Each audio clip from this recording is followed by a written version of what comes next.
Após um breve intervalo, vamos retomar a nossa 64ª sessão ordinária virtual de 20 de setembro de 2021.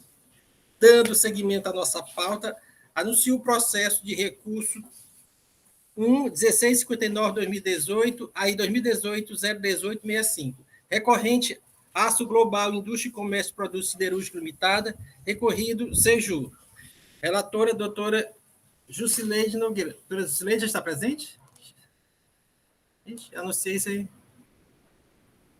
Doutora Jusileide? Anunciei achando que ela estava presente. Doutora Jusileide?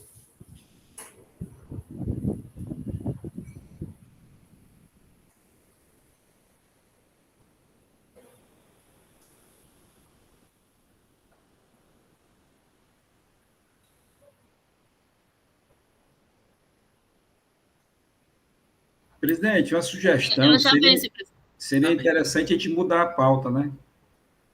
Então, eu vou inverter a pauta enquanto ela vem. Enquanto ela chega. Doutor Wanda, eu vou anunciar o seu processo, certo? Então, enquanto a doutora Jusileide retorna aqui à sessão. Já voltou. Doutora Jusileide, com a palavra, doutora Jusileide. Ligue o áudio, por favor. Senhor presidente, doutor Rafael, procurador, dois conselheiros amigos, bom dia. O meu processo reza sobre a empresa deixou de recolher ICMS diferencial de alíquotas de produtos para consumo no ano de 2015, no valor de R$ 17.823,83, segundo informação complementar e documentação e comprobatória da infração em aviso. Na informação complementar, o seu auditor, ele passa aqui os valores, mas ele não informa nenhum documento fiscal, somente valores. Dentro do ano de 2015. E aí ele fala que foi verificado que os documentos fiscais e os registros foram disponibilizados pelo Sistema Corporativo da Cefaz, foi constatado que, conforme o detalhamento de planilha, em anexo, que é exatamente essa planilha que não detalha as notas fiscais, tem a devida apuração do ICMS diferencial de alíquota conforme o ateste CFP 2556, compra de material para uso ou consumo, perfeitamente registrado no SPED, conforme consulta de movimentação totalizado pelo CFOP, bem como os arquivos FD analítico de apuração. Então, assim,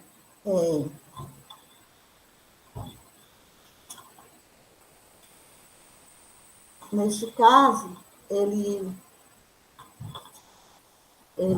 aplica a penalidade do 123, artigo 123, inciso 1 da linha C da Lei 12.670/96, modificada pela Lei 13.418 de 2003.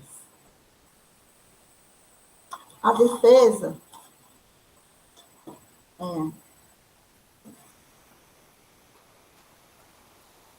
do recurso. Em sua defesa, a empresa diz que houve um equívoco, né, que em vez de escriturar como material de consumo, foi material do ativo imobilizado. Então, em suma, a defesa ela relata somente retrata somente essa dispensa dessa informação, tá certo? Aí o julgamento de primeira instância, ele decide pela procedência do auto, né? E ele fundamenta a sua procedência, informando que o contribuinte adquiriu materiais e objetos reconhecidos como uso e consumo, e ao registrar tais no CFOP 2556, na inscrita fiscal na FD, e que tenta desqualificar a atividade da auditoria, que ela acha que não que procede, né?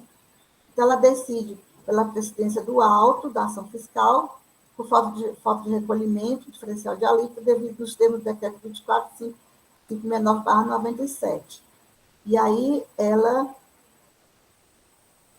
confirma a penalidade de 123.1c. Isso, aí, neste caso, a empresa recorrente, ela entra com seu recurso ordinário, né? E no seu recurso, a empresa, ela pede a nulidade, né? Porque ele fala da ausência de fundamentação da decisão administrativa, e ela entende que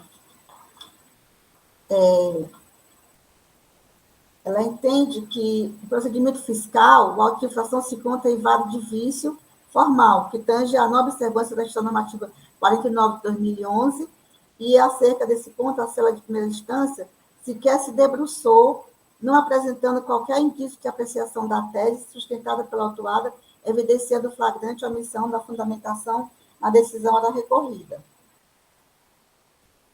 Ou seja, ela diz que a primeira instância ela não analisou bem o processo.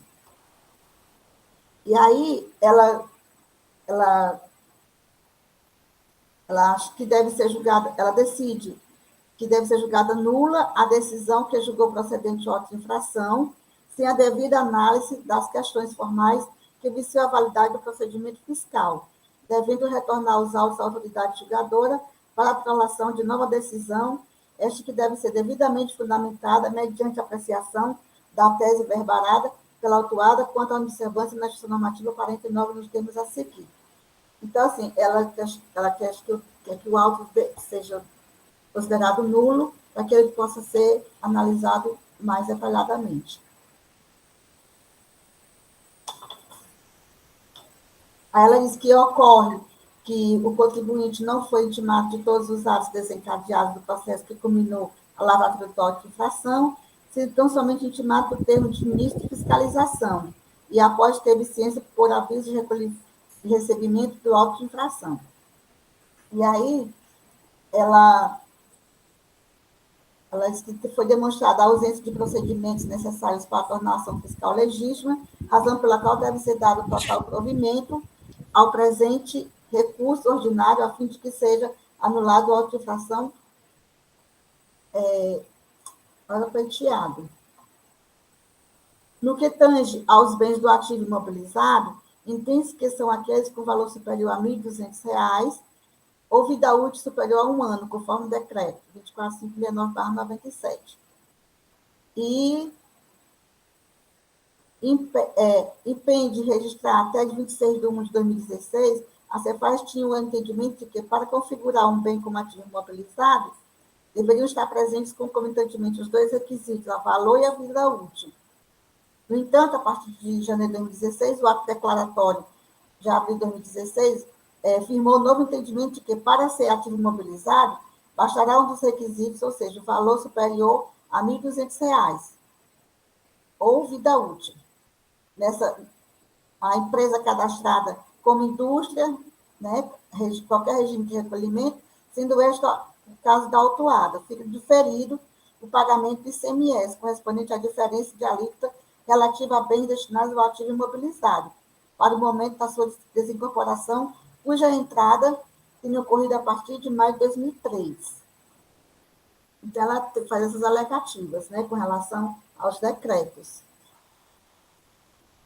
Aí se observa que das 19 notas fiscais, 17 notas apuradas se referem a materiais de ativo imobilizado, porém, equivocadamente, foram escrituradas no CFOP 2556, uso e consumo, cuja retificação já foi devidamente providenciada a retificação dessas notas, dessa escrituração. E aqui, na página 92, ele elenca todas as notas.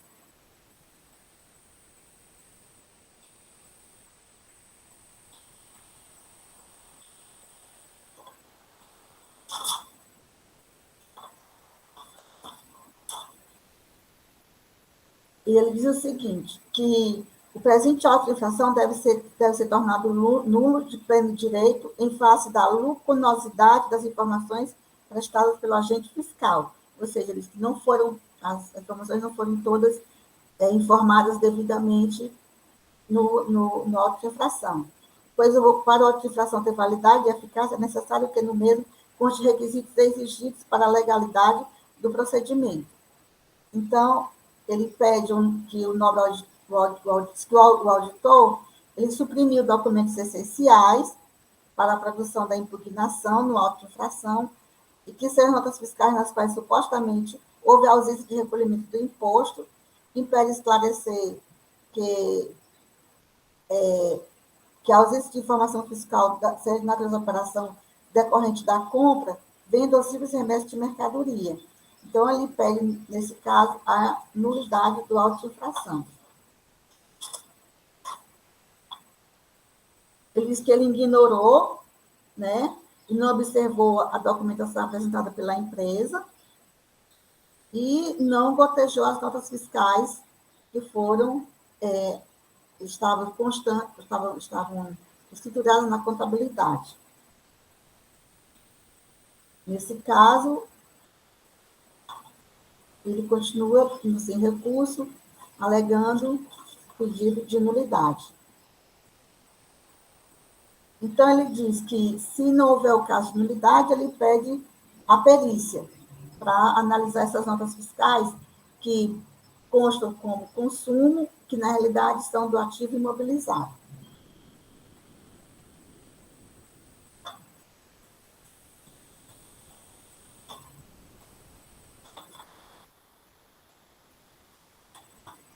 Esse é o recurso da parte, sendo que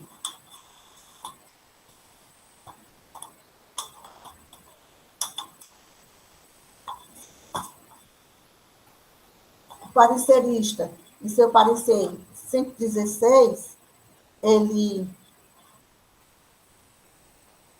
tem a decisão de retornar o processo à instância, acatando o recurso da parte, né? Onde ele diz que, conformado com a decisão singular, o contribuinte ingressa em recurso ordinário, requerendo os mesmos argumentos de defesa, conforme abaixo. Então, assim, ele diz que não houve,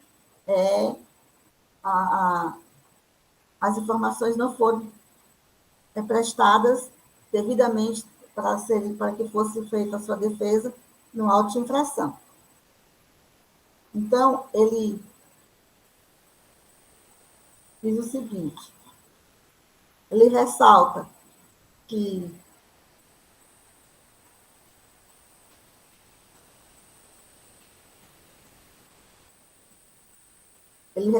na primeira instância, entende que no caso em questão deve ser declarada a nulidade de julgamento em virtude de não enfrentamento por parte do julgador singular no que se refere aos argumentos da defendente quanto à negociação da instância normativa 49. De pronto, o parecerista, ele já defende a decisão de nulidade do processo. Então, ele diz que, dessa forma, entendo que os autos do processo devem retornar à instância ACO para novo julgamento, reservando-se ao contribuinte todas as instâncias administrativas de julgamento. Dessa forma, assegura-se a parte o devido processo legal com a reanálise de seu processo. Então, ele pede que o processo seja retornado à primeira instância para que ele seja reanalisado. É esse o relato, senhor presidente. Obrigado, Juscelino. Com a palavra, doutor Rafael Barbosa. Presidente, renovando os cumprimentos a todos, conselheiros, secretária. A acusação ela é falta de recolhimento do diferencial de alíquota no ano de 2015 relativo a bens de uso e consumo. Né? De fato, o que aconteceu aqui? A empresa, a fiscalização, o levantamento fiscal, ele foi todo baseado nas informações prestadas pela empresa. A empresa própria classificou esses bens como sendo bens de uso e consumo, CFOP de bem de uso e consumo. Então, a fiscalização, o levantamento fiscal foi todo pautado na premissa de que essas informações enviadas pela empresa estavam corretas. Mas o recolhimento estava errado, porque a partir do momento que ela classificou como bem de uso e consumo, o fiscal verificou que não houve o respectivo correspondente recolhimento do diferencial de alíquota.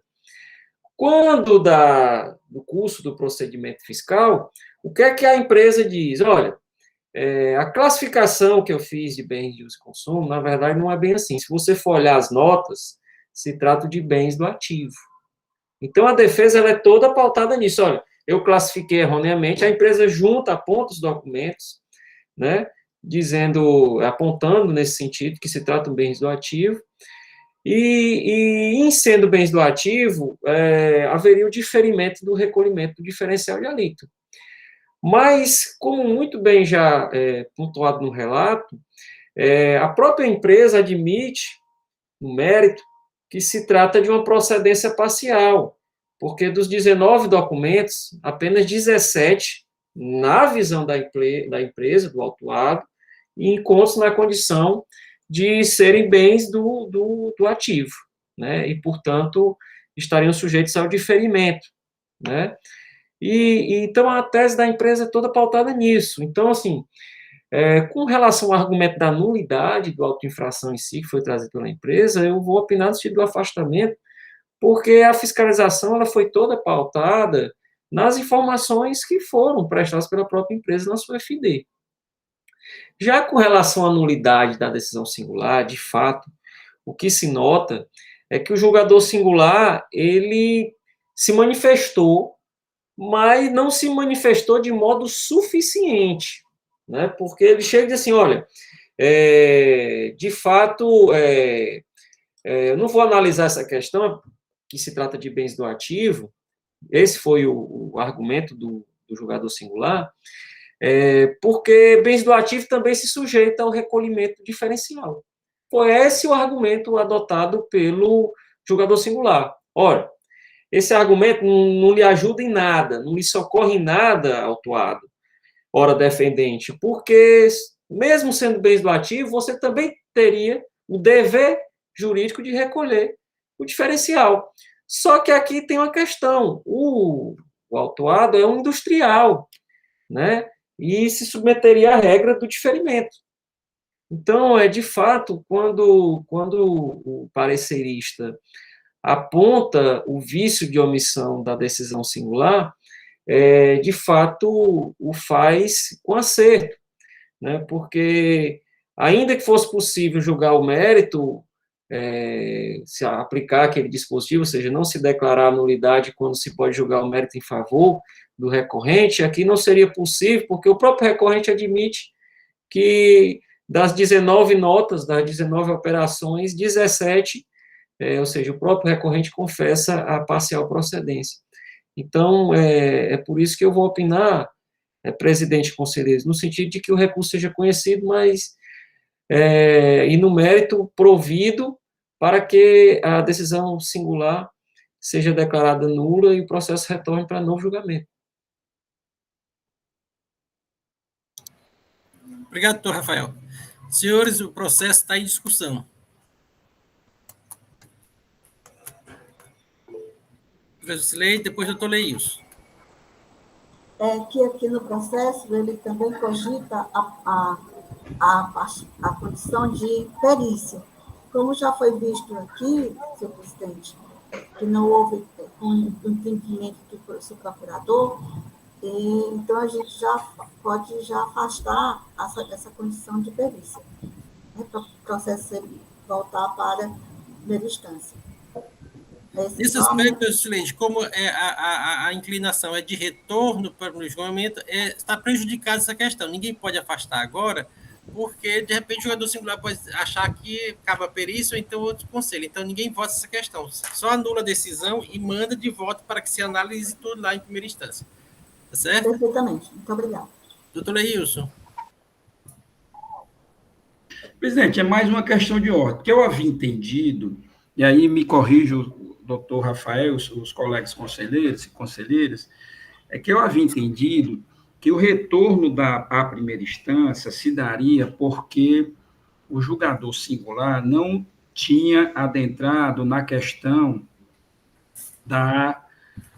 do argumento trazido pela defesa na impugnação de que não havia tido uma intimação para que o contribuinte tomasse ciência do mandado de ação fiscal.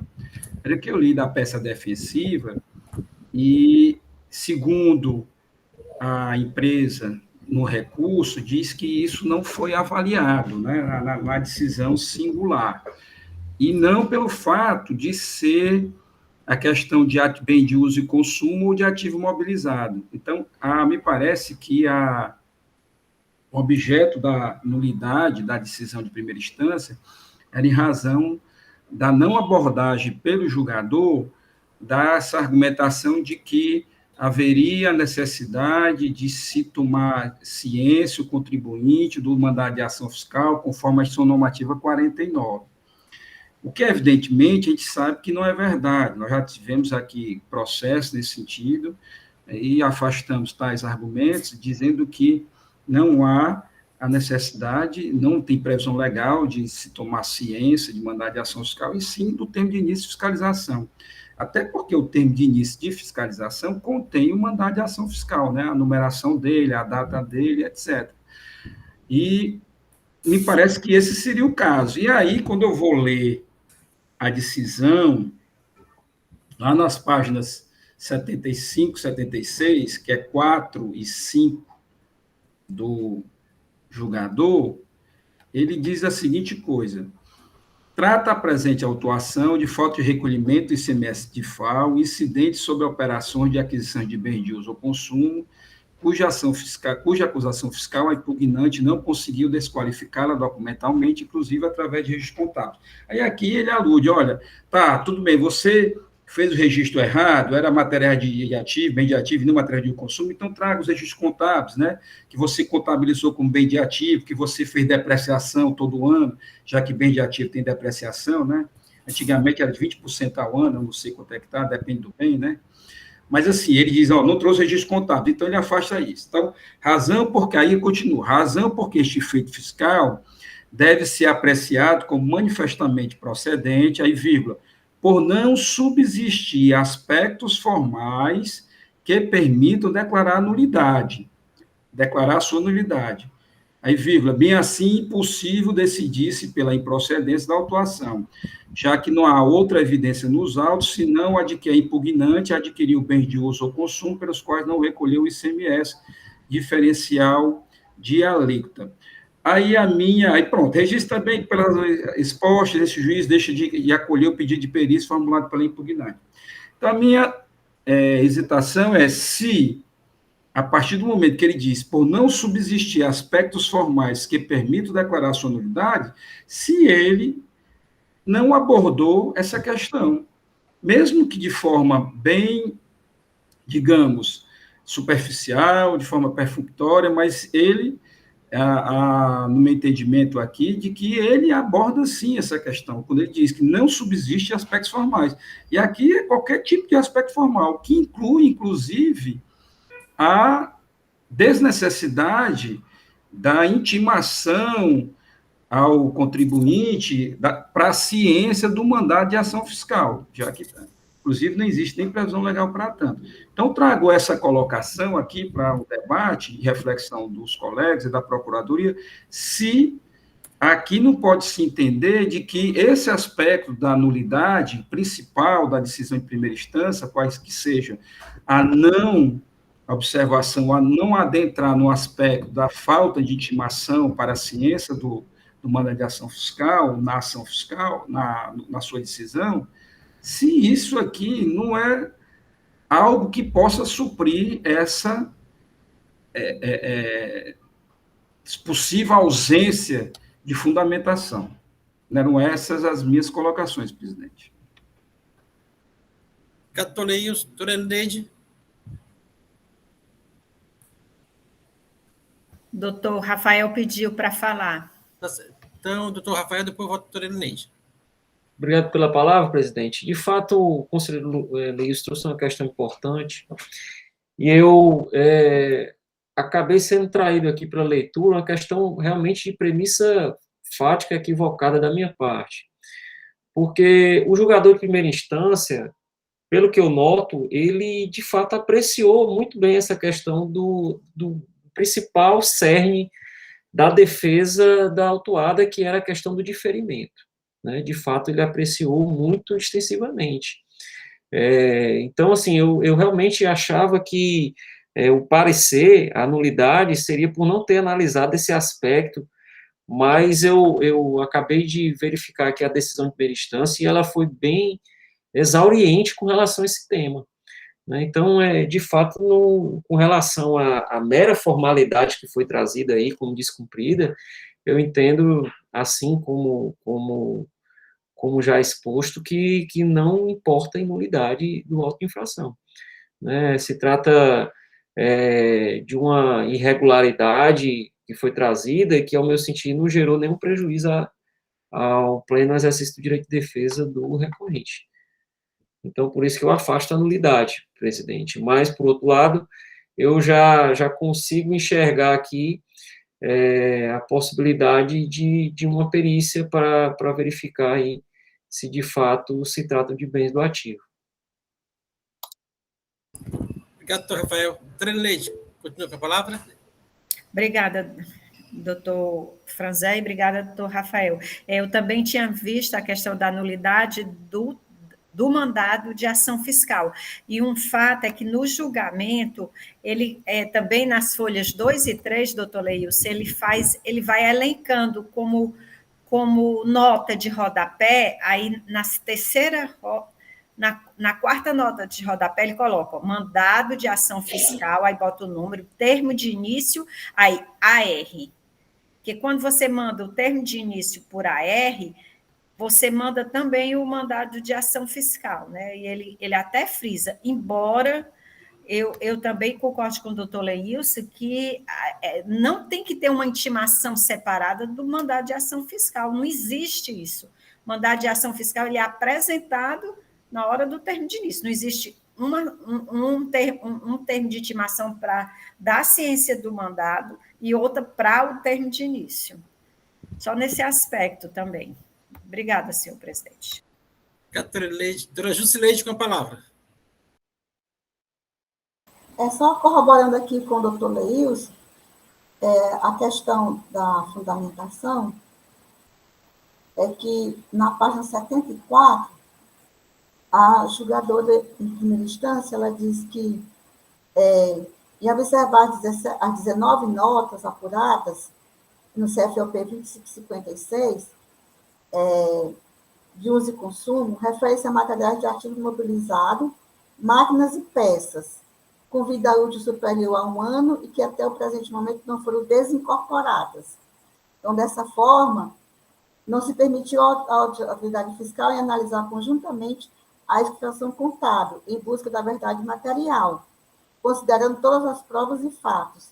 Ao contrário, observa-se a ausência de documentos essenciais para a produção da impugnação à auto de infração, como as notas, além de informações essenciais à contestação, fato que enseja, por cerceamento ao direito da defesa, a declaração de nulidade do auto de infração, com base no parágrafo 3º do artigo 53 do decreto 24.468 de 99, e pronunciamento deste contencioso, a resolução 667 de 2009.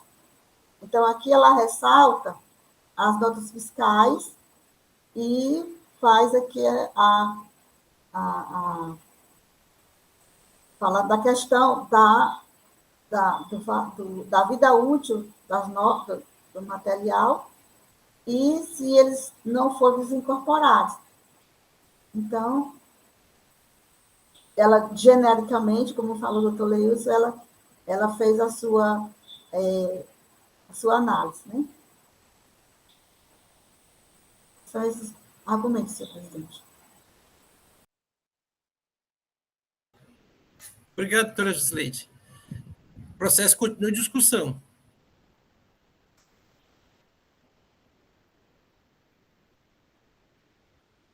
Doutor Leilson?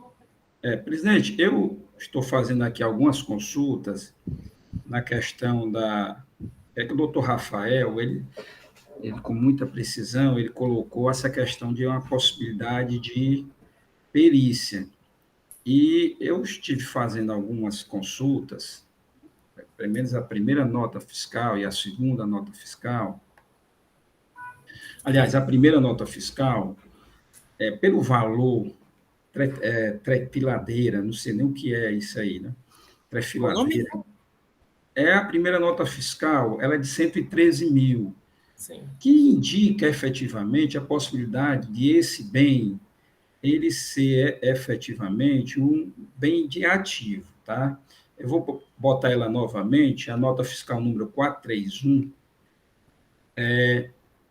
apesar da empresa não ter trazido nada nesse sentido, que nos dê a certeza de nós podermos mandar isso lá para uma perícia nesse sentido, mas essa questão que foi trazida pelo doutor Rafael, em razão dessa nota fiscal, é a primeira nota fiscal, acho que se alguém puder checar junto comigo, deixa eu só colocar ela aqui, aí eu vou ver se eu compartilho ela. Ela tem um valor expressivo. Bom, eu vou falar o nome aqui, é Trefiladora Três Passos. Aí, valor aproximadamente de tributos, e tem embaixo da descrição, né? R$ 31.567,50. Aí tem IBM deles, 7214-9990, valor unitário 115 mil.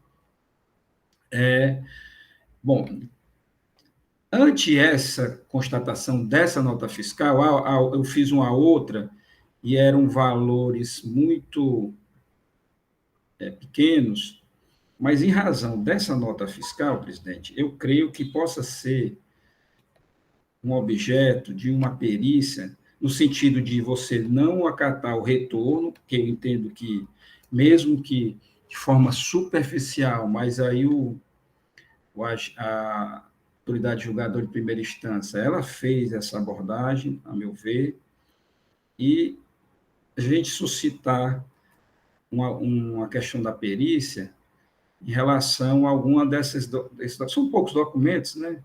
E o maior é esse, assim, eu vi três. Primeiro era 113 mil, outro, segunda nota fiscal aí é de 1.200. E a terceira nota fiscal de R$ 759. Indica realmente que essas duas notas fiscais, essas de menor valor, elas efetivamente seriam bens de materiais de uso e consumo. Mas, pelo menos assim, as maiores, né, a 64, aí documentos probados. Aí tem uma planilha acostada pela autoridade autuante, que diz os valores. Pelo menos eu vejo uma nota de 115 mil, outra de R$ 11.301, outra de R$ 26.790. Se não seria o caso de nós remetermos a perícia e verificar se ela cumpre com aquelas condições que tem o parecer da CATRE, né, e do ato declaratório, nesse sentido, presidente.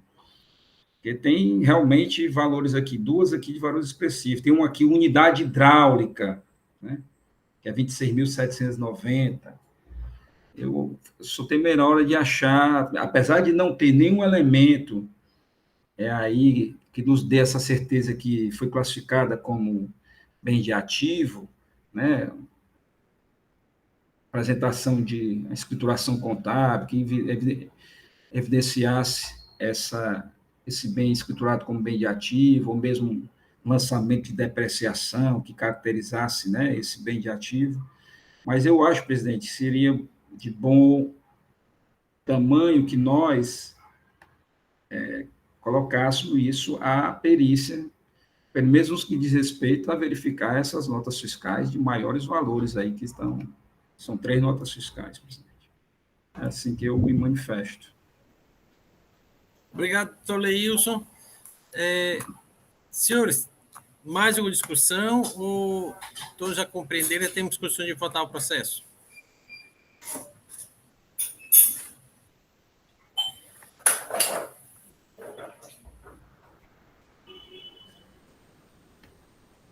Vou colocar em votação, senhores.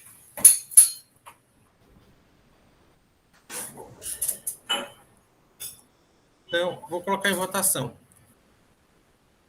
Como a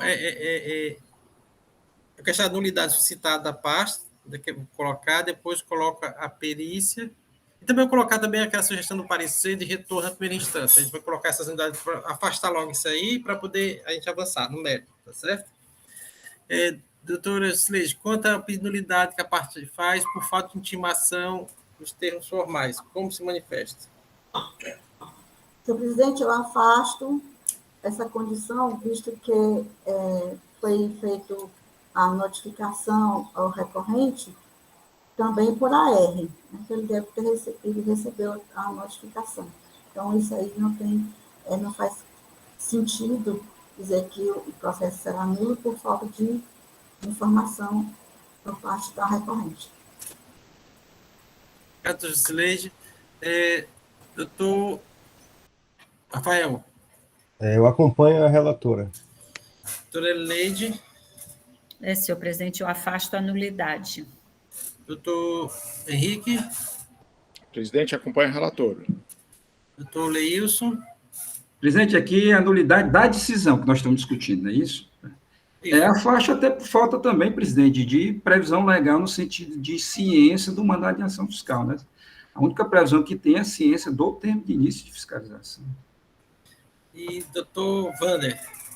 Acompanho a relatora, senhor presidente. Afastado de preliminaridade. Com relação à sugestão da PGE quanto ao que aumenta da perícia, como vota a relatora? Senhor presidente, eu acato a sustentação oral do seu procurador, doutor Rafael Barbosa, para que o processo seja periciado, visto que foi aqui já comprovado que existem notas fiscais que, de fato, podem ser do ativo imobilizado. Então, como essa Câmara sempre preza pela verdade material, eu acato o pedido do doutor Rafael em converter o processo em perícia. Doutor Rafael. Eu sigo a relatora também nesse aspecto, pelos mesmos fundamentos. Doutora Elineide. Com a relatora. Doutor Henrique. Acompanha a relatora, senhor presidente. Doutor Leilson. Presidente, com a relatora, eu apenas acrescento que nós devemos seguir acho que a própria empresa também assim o faz, né, nas suas razões de execuções, o parecer da CATRE, né, aquele parecer e o ato declaratório, saber se preenche aquelas condições, que ela diz que, no caso em concreto, preenche aquelas condições do que estão elencadas no parecer e no ato declaratório. Assim, preenchidos, presidente, aí seria o caso de excluir aquelas que preenchem, né, então... Mas eu acho assim, que tem que obedecer o que está lá no parecer e no ato declaratório. Doutor Leilson, o senhor nem consegue lembrar assim, o nome do país citar na ata do parecer? Ou então depois tem aí no recurso. O recurso, ele coloca o número do parecer e do ato declaratório. Eu acho que, se não me engano, eu tinha visto isso no recurso. É porque eu fechei aqui, mas aqui acho que no recurso ele cita esse ato declaratório e cita o parecer. Tá ok, doutor Leilson, obrigado. Doutor Wander. Eu acompanho a senhora relatora, senhor presidente. Então, por votação unânime, a Câmara conhece o recurso, rejeita a preliminaridade e resolve converter os processos em perícia para verificação se os bens objeto de atuação são ativo imobilizado ou consumo. Esta decisão para este processo. Se eu passar para o processo seguinte, é o processo de recurso 1.6005/2018, aí 2018, 14393. Recorrente Autopeças Padre Cícero, recorrente Seju. Relator doutor Wanda Araújo Magalhães Uchoa, com quem está a palavra. Presidente, só uma questão de ordem. O senhor pediu o número do ato declaratório. Eu achei aqui, só para orientar o senhor. É o ato declaratório 04/2016. Ok. Obrigado, doutor Rafael. Doutor Wander, com a palavra. Obrigado, senhor presidente. Passo ao relato do processo em que é recorrente Autopeças Padre Cícero Limitada. Aqui o presente processo, ele trata da infração de deixar de escriturar um livro fiscal próprio, inclusive na modalidade eletrônica, documento fiscal relativo à operação de entrada de mercadorias.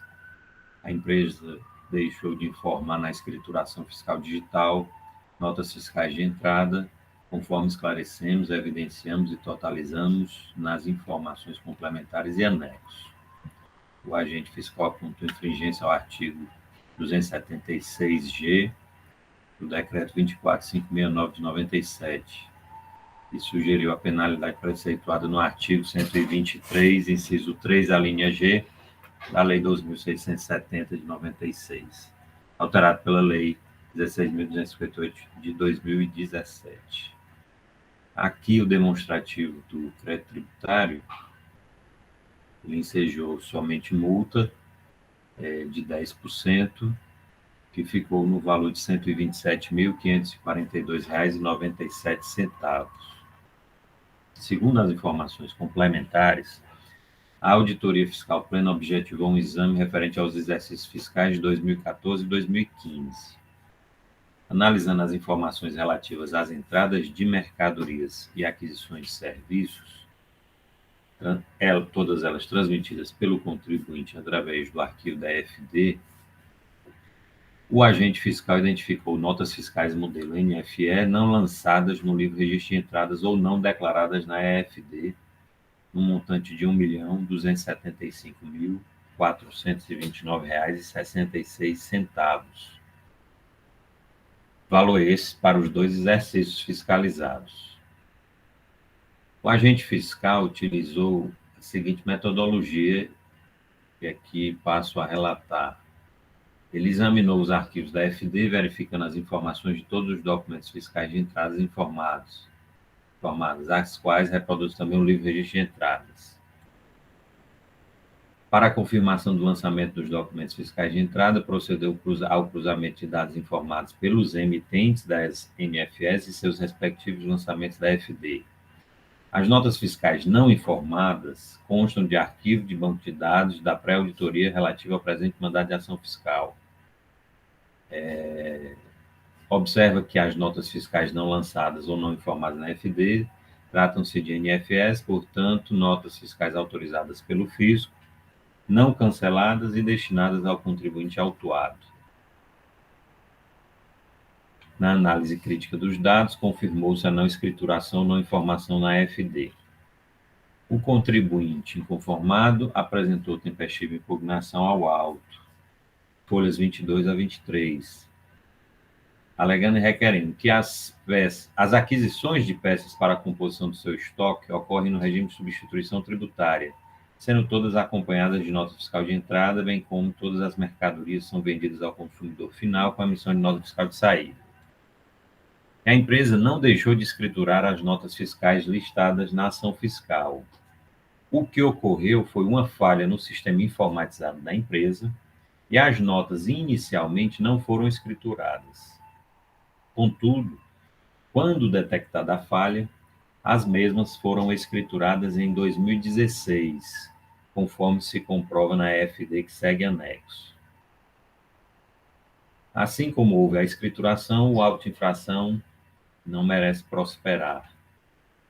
Caso não seja aceita a tese, pede alternativamente o reenquadramento da penalidade para o artigo 123.8L da Lei 2.670. Requer, por fim, a realização de perícia, conforme previsto no artigo 63, parágrafo único da Lei 15.614, já indicando o assistente técnico e apresentando os quesitos. Os quesitos que ela apresentou foram: as notas fiscais mencionadas pelo auditor como sendo não escrituradas no período mencionado no auto de infração foram escrituradas em 2016. E B, Em caso da resposta ao item A ser positiva, queira o senhor perito informar se a escrituração das notas mencionadas foram total ou parcial, e em sendo parcial, qual o valor de tais notas para fins de exclusão da base de cálculo da multa aplicada. As folhas 44 e 45, a julgadora de primeira instância decide pela procedência da acusação fiscal. Importa relatar que o pedido de perícia feito pelo contribuinte... Perdão, só mais um esclarecimento. A julgadora de primeira instância decidiu pela procedência da acusação fiscal e afastou o pedido, tendo afastado o pedido de perícia.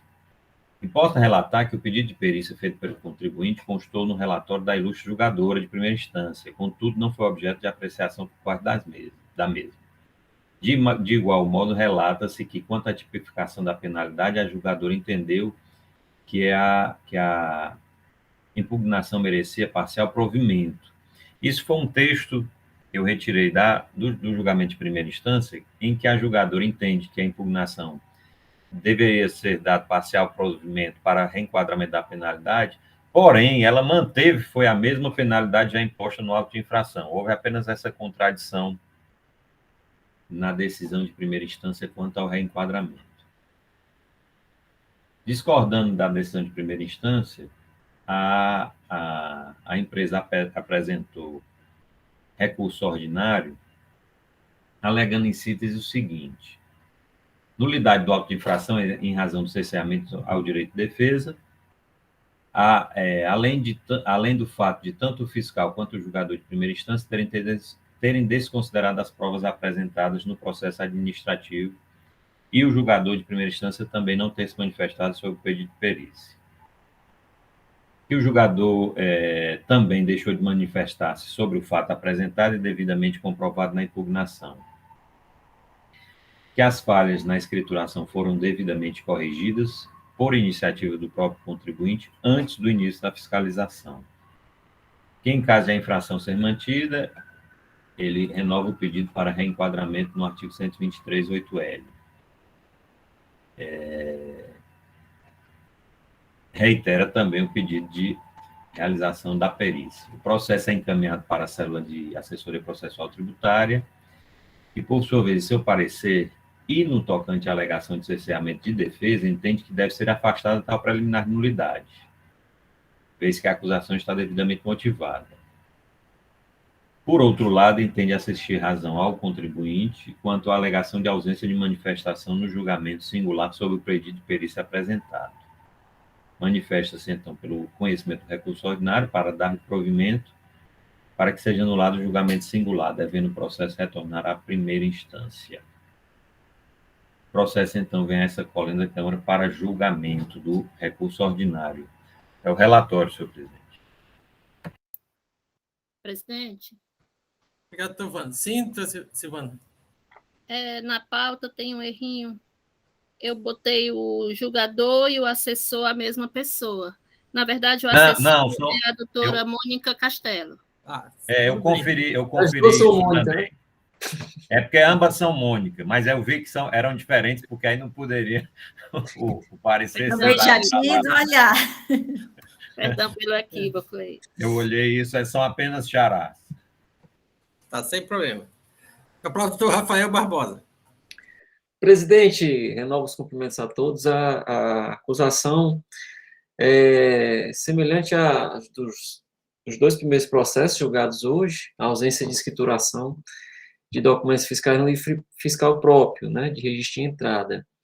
Eu acredito aqui que o principal ponto aqui a se discutir seria, de fato, a nulidade da decisão singular, porque o ora defendente, o autuado, ele se manifesta no sentido de que essas notas fiscais estariam escrituradas no ano de 2016, ou seja, antes do início da ação fiscal.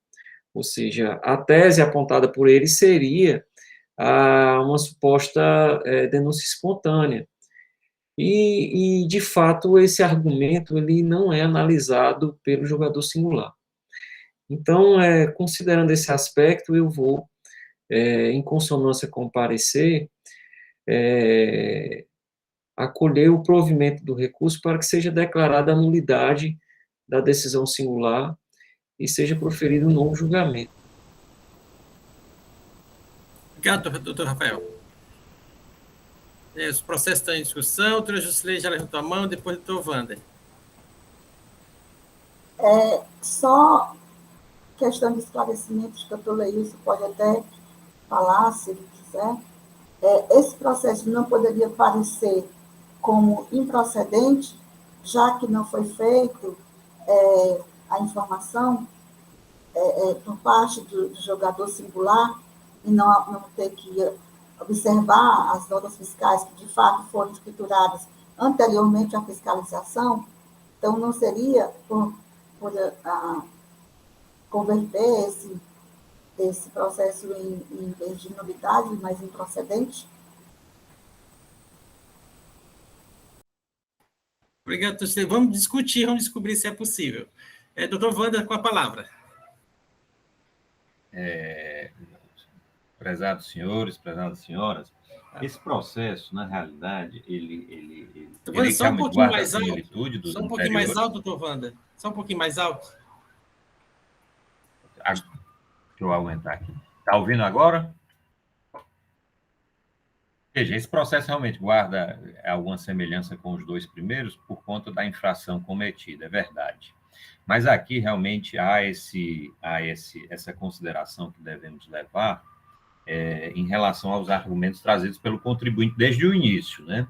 Desde a impugnação, não foi apenas em sede de recurso ordinário. Desde a impugnação, o contribuinte ele traz uma tese de defesa de escrituração dessas notas, né? ou de parte delas, né?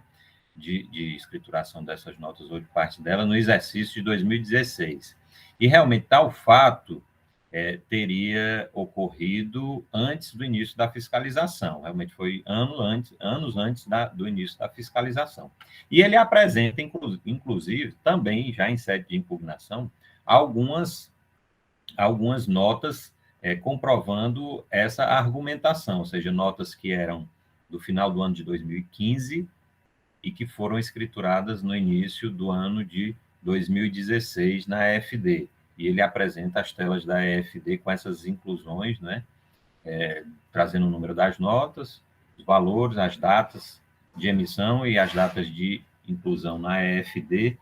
E aí eu fiz essa verificação naturalmente apenas com os exemplos que ele trouxe. São muitas notas, né? São realmente uma quantidade de notas muito grande.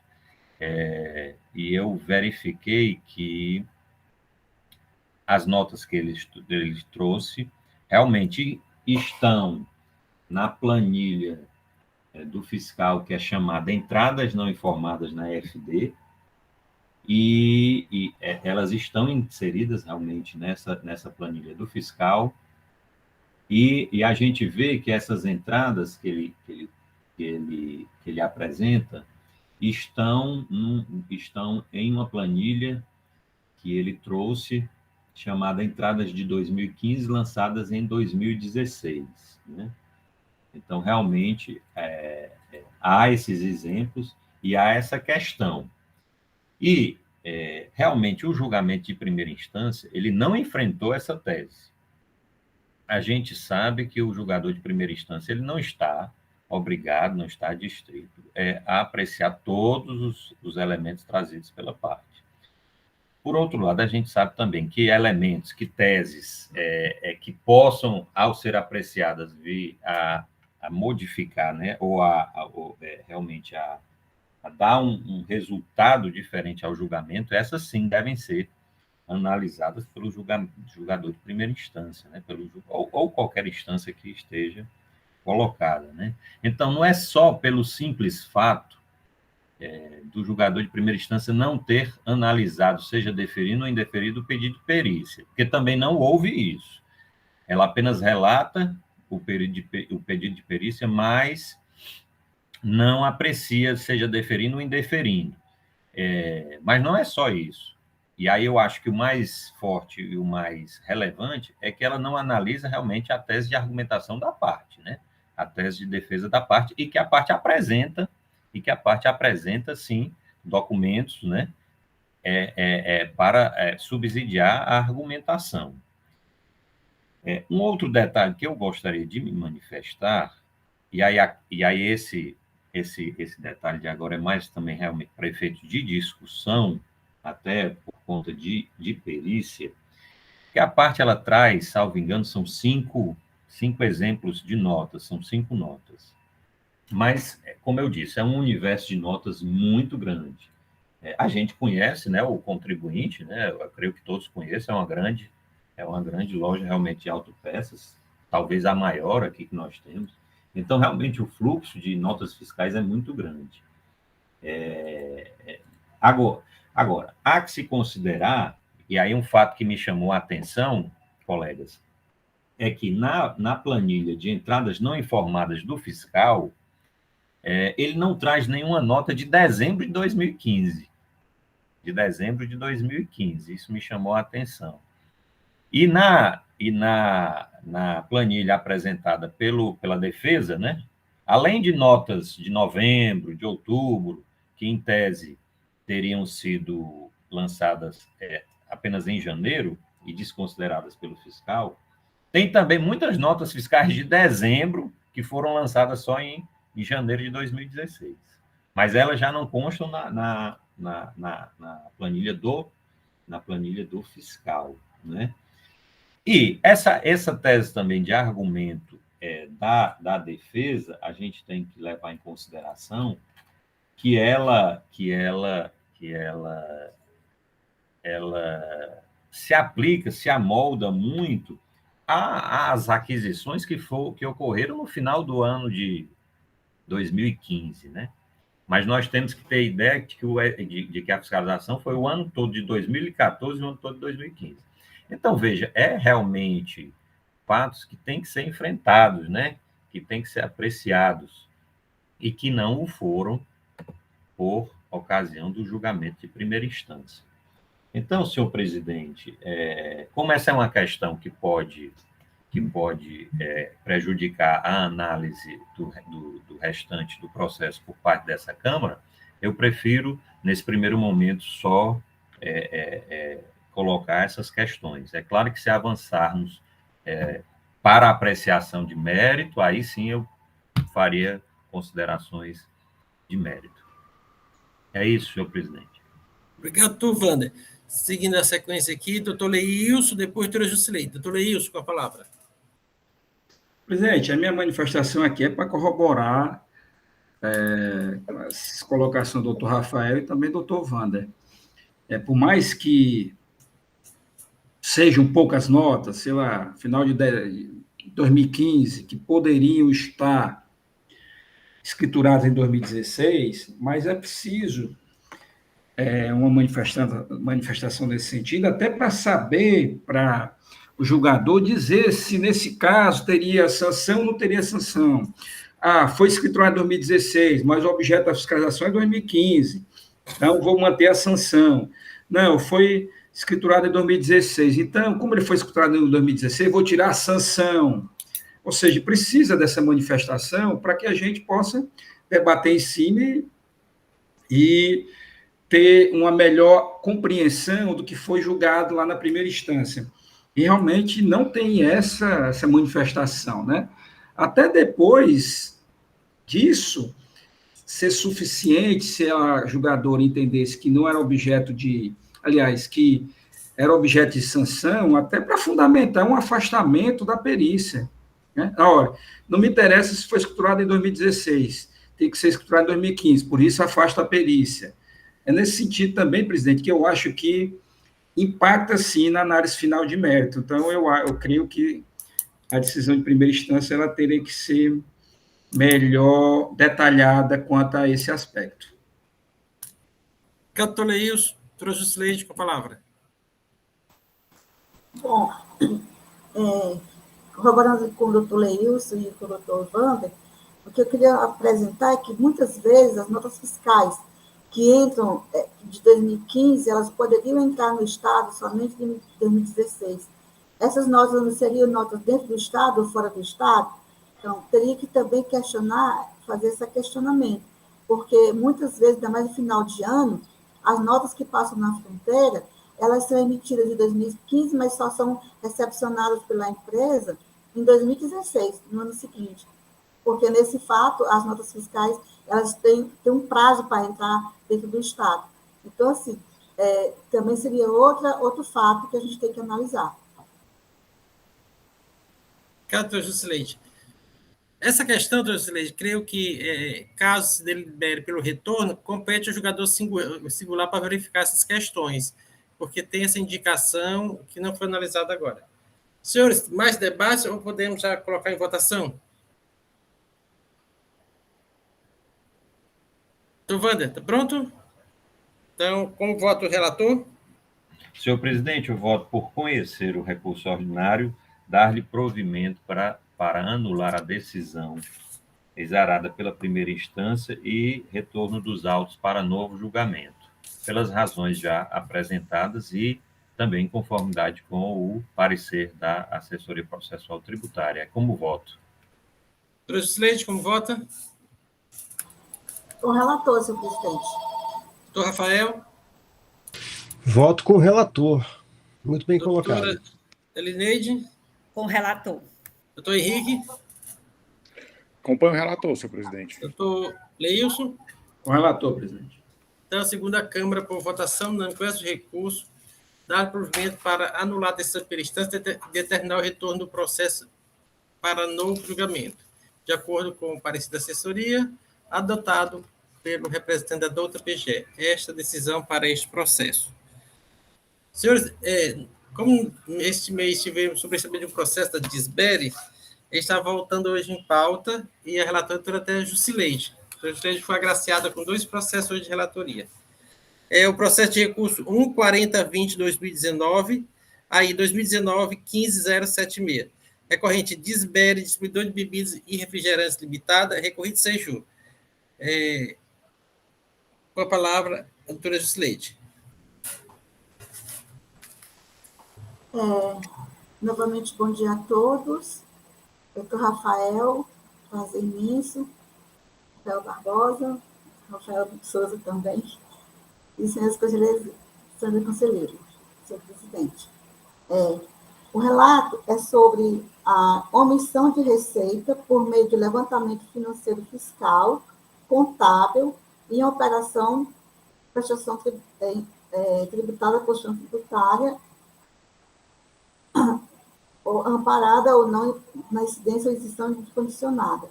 Foi constatado, através de planilha de apuração de DRM, a omissão de receitas de mercadorias sujeitas à substituição tributária no valor de R$ 1.382.333,07, no ano de 2016. Da informação complementar,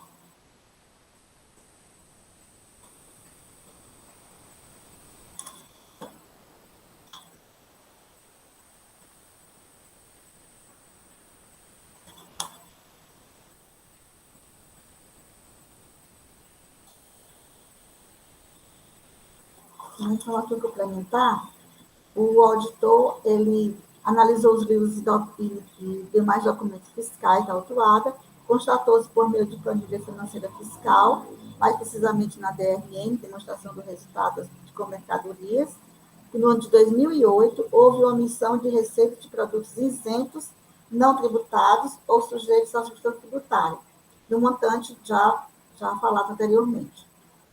Destaca-se que todos os dados utilizados para a elaboração da demonstração do resultado com mercadorias foram obtidos de declarações do próprio contribuinte por meio de suas FDs, livro de entrada e saída de 2016, e registro de levantamento de inventário de 2015 e 2016.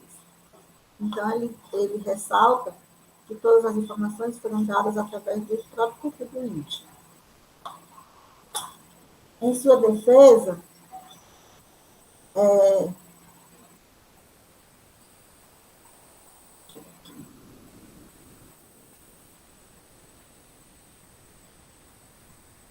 Em sua defesa, ele apresenta a DRM, houve um erro cometido pelo contribuinte em seu escrito fiscal ao registrar esse montante, no valor de 2.400.000, de notas fiscais referentes a mercadorias recebidas em bonificação, que é o seu principal fornecedor, como compras de mercadorias e que acabaram sendo somadas indevidamente no custo das mercadorias no DRM. Então, notas fiscais transmitidas incorretamente no SPEC fiscal, entradas do contribuinte foram registradas como compras 1403, e não como 1910, que seria as notas de bonificação. Então, a Norma Refrigerantes, a Coca-Cola, envia grande volume de mercadorias no CFOP de bonificação 5910, e, nesse caso, não há prejuízo para o Estado o recolhimento feito porque o recolhimento é feito no caso, a Coca-Cola. Aí, no julgamento de primeira instância,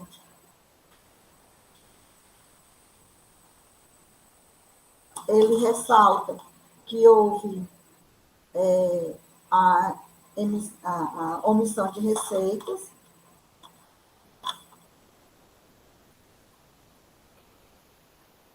afasta a nulidade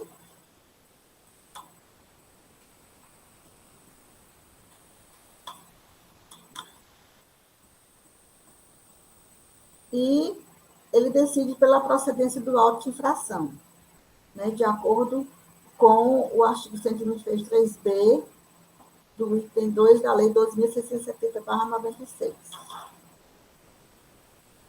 O parecerista, ele diz o seguinte: o parecerista, ele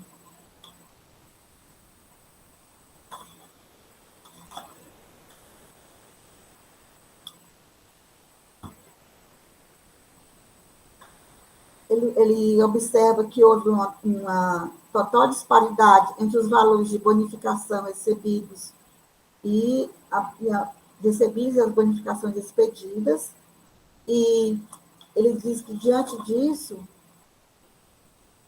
cabe demonstrar o verdadeiro resultado do contribuinte nas operações com venda das bebidas finas para fim de descaracterizar quaisquer omissões. Para tal, devemos excluir da total das compras de mercadorias do resultado operacional o montante de R$ 2.400.000, 401.933, que são, na verdade, operações de bonificações e representam ganho operacional com as bonificações que se somavam sem seu lucro bruto nas operações a saber. Ou seja, na verdade, o parecerista ele ratificou a defesa em que as informações são de bonificação, as notas fiscais, de fato, e não de vendas. Então, neste caso, ele requer o reenquadramento da penalidade aplicada pela fiscalização para prevista em seu parágrafo único, tendo em vista que se trata de operações sujeitas à substituição tributária e encontram-se escrituradas nos livros contábeis da empresa. Então, para o parecerista, não houve omissão de receita, e ele que o ilícito fiscal foi constatado através do demonstrativo de resultados com mercadorias, por meio que ficou constatado que o custo das mercadorias vendidas no período foi superior ao valor das receitas líquidas de vendas. Então, dentro desta perspectiva, o artigo 92, parágrafo 8º, incisos 4 da Lei 2.670/96, caracterizou como hipótese de omissão de receita a diferença maior do custo de aquisição das mercadorias com relação às receitas líquidas de venda. Porém, a partir das informações declaradas na FD, bem como daquelas constantes dos relatórios corporativos da Cefaz, o agente fiscal calculou o custo das mercadorias vendidas e o confrontou com as receitas líquidas de vendas, apurando um resultado negativo, cuja pode ter sido da venda de mercadorias sem nota fiscal ou na venda com preço preço fixo do custo de aquisição. Então, no seu recurso, a empresa alega que a bonificação em mercadorias recebidas ao longo de 2016, no valor já citado, foram equivocadamente registradas como aquisições de CFOP 1403, quando o correto seria o CFOP 1910, ou seja, bonificação. Então, diante dessas informações, entende-se que a demonstração do resultado na folha 38, a empresa atuada apresentou um prejuízo bruto de R$ 590.791,81 no exercício 2016, fazendo crer que a presunção de omissão de receita noticiada na inicial estaria configurada.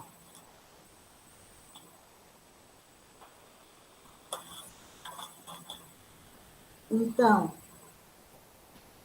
tratando-se da DRN, diferença nela apurada pode ser decorrente da venda de mercadorias com nota fiscal ou venda com preço inferior ao custo de aquisição, não havendo outros elementos que permitem identificar sua origem, como no caso em que deve ser considerada a infração cuja penalidade seja mais branda em respeito ao artigo 112 do CPM.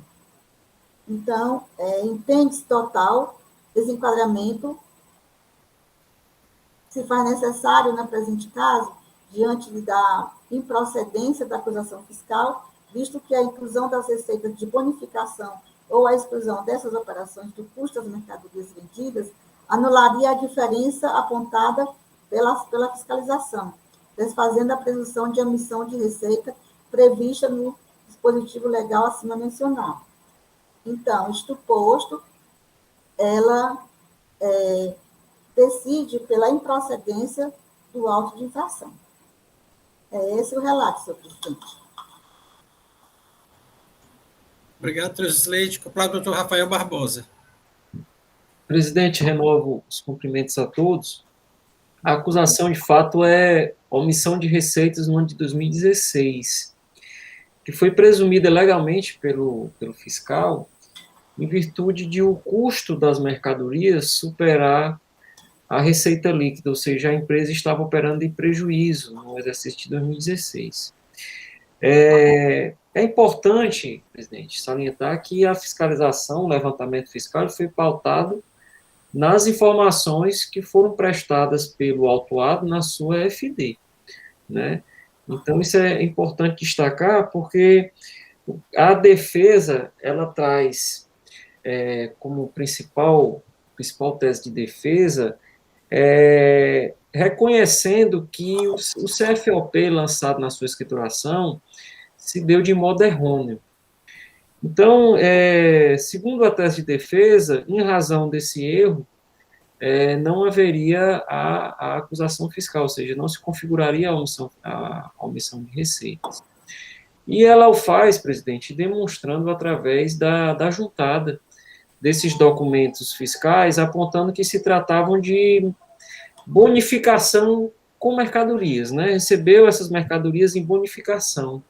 E isso, de fato, não geraria, pelo menos esse valor dessas bonificações, ela não geraria aumento de custo, né? E isso foi considerado na fiscalização. Então, levando em conta que se tratava de mercadorias e bonificação de mercadorias, de fato, isso traz um impacto na demonstração de resultado do autuado, né? E, de fato, ele não operou, considerando essas bonificações, não operou em prejuízo no exercício de 2016, porque, considerando a correção, né, na demonstração do resultado, no correto enquadramento dessas bonificações, se verifica que o prejuízo e que a acusação fiscal não se configurou. Então, no mesmo sentido da célula de assessoria processual tributária, presidente, eu vou opinar no sentido da improcedência da acusação fiscal. Obrigado, doutor Rafael. Senhores, o processo está em discussão. Eu estou aqui em contabilidade, estou Leilson.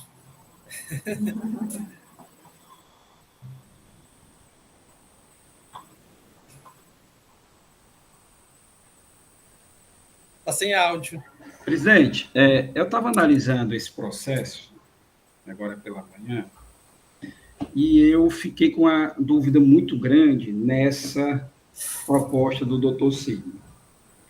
E por que eu fiquei com uma dúvida muito grande? Porque me parece que o doutor Sidney, ele confundiu bonificações de mercadorias com bonificações em dinheiro. Veja, a todo momento, desde a impugnação ao recurso, é que nós temos bonificações em mercadoria. Isso é muito comum nas empresas que vêm para os atacadistas, quando os atacadistas compram muitas mercadorias, determinadas metas que são concedidas, né, para aqueles atacadistas, pela a indústria de bebidas, eles bonificam realmente em mercadorias. Se você me comprar 100 mil caixas de Coca-Cola, eu lhe dou 1.000 caixas de Coca-Cola. Né? Ora, isso é mercadoria. Isso não é dinheiro. É diferente de você dizer, se você me comprar 100 mil mercadorias em Coca-Cola, eu vou lhe bonificar em 10 mil reais. Então, quando o doutor Sidney, na conta mercadoria, olha que nós estamos falando de conta mercadoria, tudo que está aí representa os valores de mercadorias, né? As vendas foram os valores decorrentes das vendas de mercadoria, né? Aí, esses valores que estão na conta mercadoria, elas são calculadas conforme os valores das mercadorias, que estão no estoque final, que estão no estoque inicial, que estão nas mercadorias que deram entrada no estabelecimento, que também são nas mercadorias que deram saída no estabelecimento. Seja por transferência, ela tem um valor, a base de cálculo, seja por venda, ela tem um valor. Então, quando o doutor Sidney pegou a sua conta mercadoria no seu parecer e somou os valores como receita, eu só posso ter receita de uma mercadoria que foi me dada em bonificação quando eu a vendo.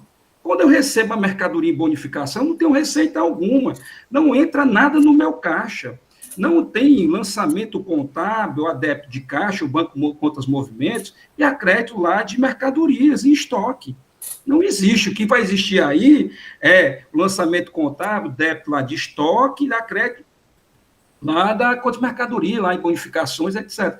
Não tem dinheiro. É isso que eu quero dizer. Eu não concordo com essa conta mercadoria feita pelo doutor Sidney.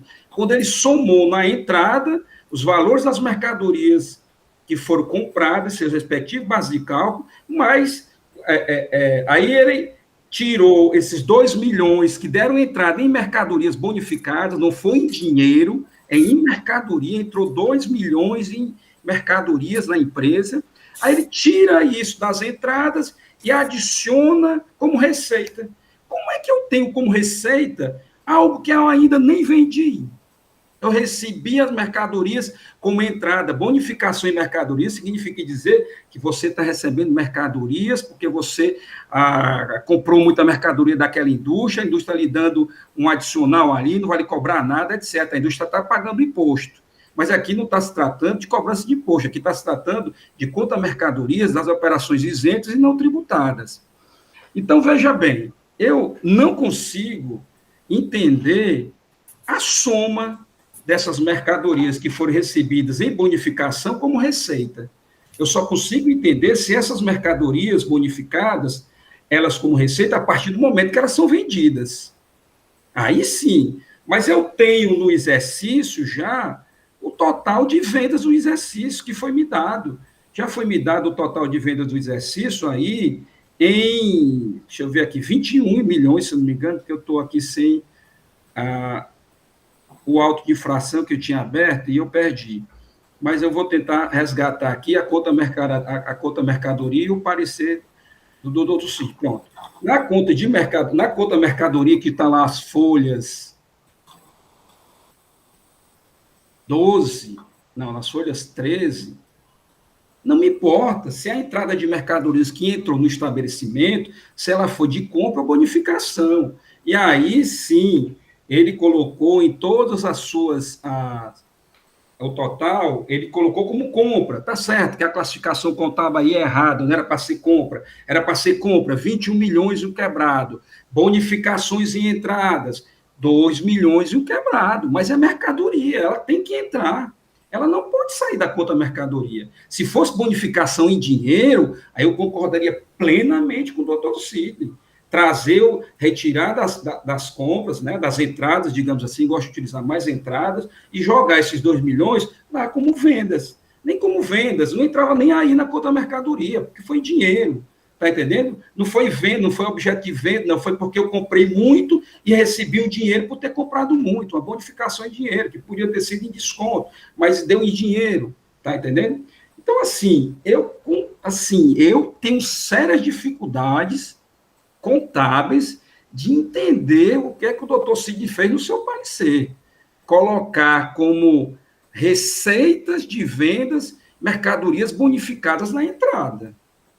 Eu recebi bonificações de mercadoria. Essas mercadorias eu sou distribuidor. Eu vou fazer o que com elas?